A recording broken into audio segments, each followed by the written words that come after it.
Chapter 37. It happened when King Hezekiah heard it, that he tore his clothes, and covered himself with sackcloth, and went into the house of the Lord. He sent Eliakim, who was over the household, and Shebna the scribe, and the elders of the priests covered with sackcloth, to Isaiah the prophet, the son of Amoz. They said to him, Thus says Hezekiah, This day is a day of trouble, and of rebuke, and of rejection. For the children have come to the birth, and there is no strength to bring forth. It may be that the Lord your God will hear the words of Rabshakeh, whom the king of Assyria his master sent to defy the living God, and will rebuke the words which the Lord your God has heard. Therefore lift up your prayer for the remnant that is left. So the servants of King Hezekiah came to Isaiah.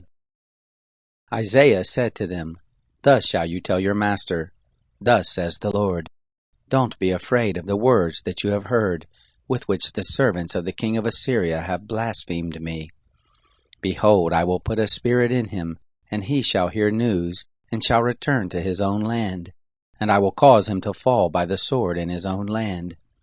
So Rabshakeh returned, and found the king of Assyria warring against Libnah, for he had heard that he had departed from Lachish.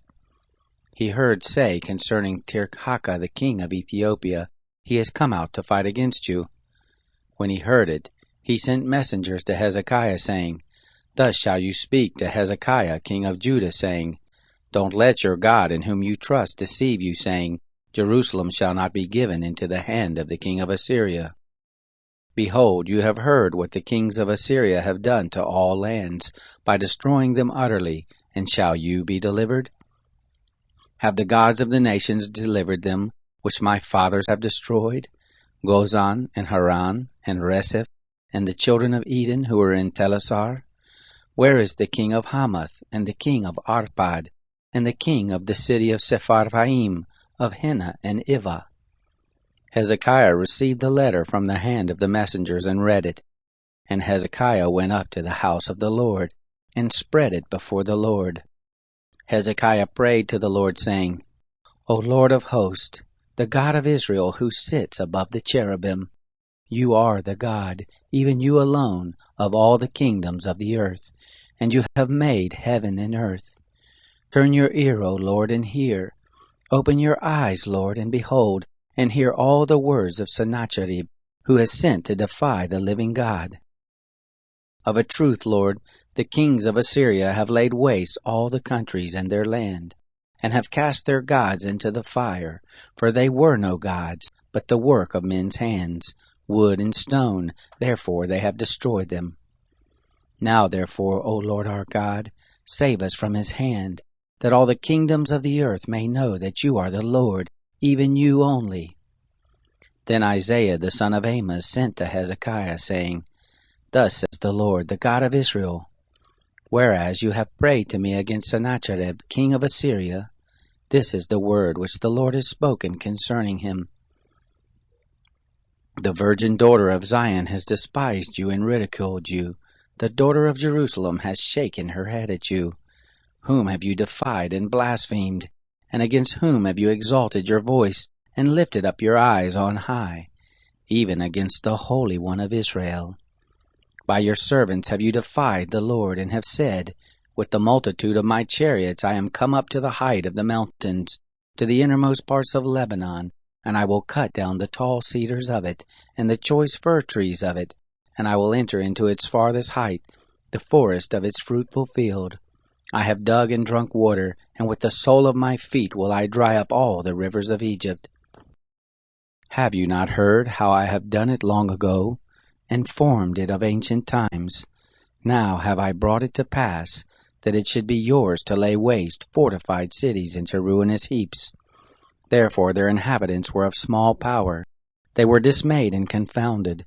They were as the grass of the field, and as the green herb, as the grass on the housetops, and as a field of grain before it is grown up. But I know your sitting down and your going out, and your coming in, and your raging against me. Because of your raging against me, and because your arrogance has come up into my ears, therefore will I put my hook into your nose, and my bridle in your lips, and I will turn you back by the way which you came. This shall be the sign to you.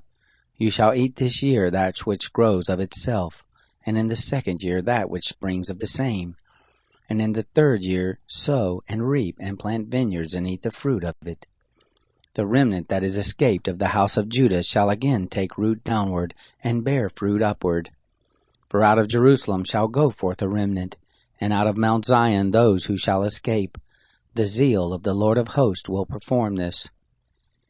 Therefore thus says the Lord concerning the king of Assyria, He shall not come to this city, nor shoot an arrow there, neither shall he come before it with shield, nor cast up a mound against it. By the way that he came, by the same shall he return, and he shall not come to this city, says the Lord. For I will defend this city to save it for my own sake, and for my servant David's sake. The angel of the Lord went forth, and struck in the camp of the Assyrians 185,000. And when the men arose early in the morning, behold, these were all dead bodies. So Sennacherib king of Assyria departed, and went and returned, and lived at Nineveh. It happened, as he was worshipping in the house of Nisroch his god, that Adremelech and Sharezer his son struck him with the sword, and they escaped into the land of Ararat. Esarhaddon his son reigned in his place.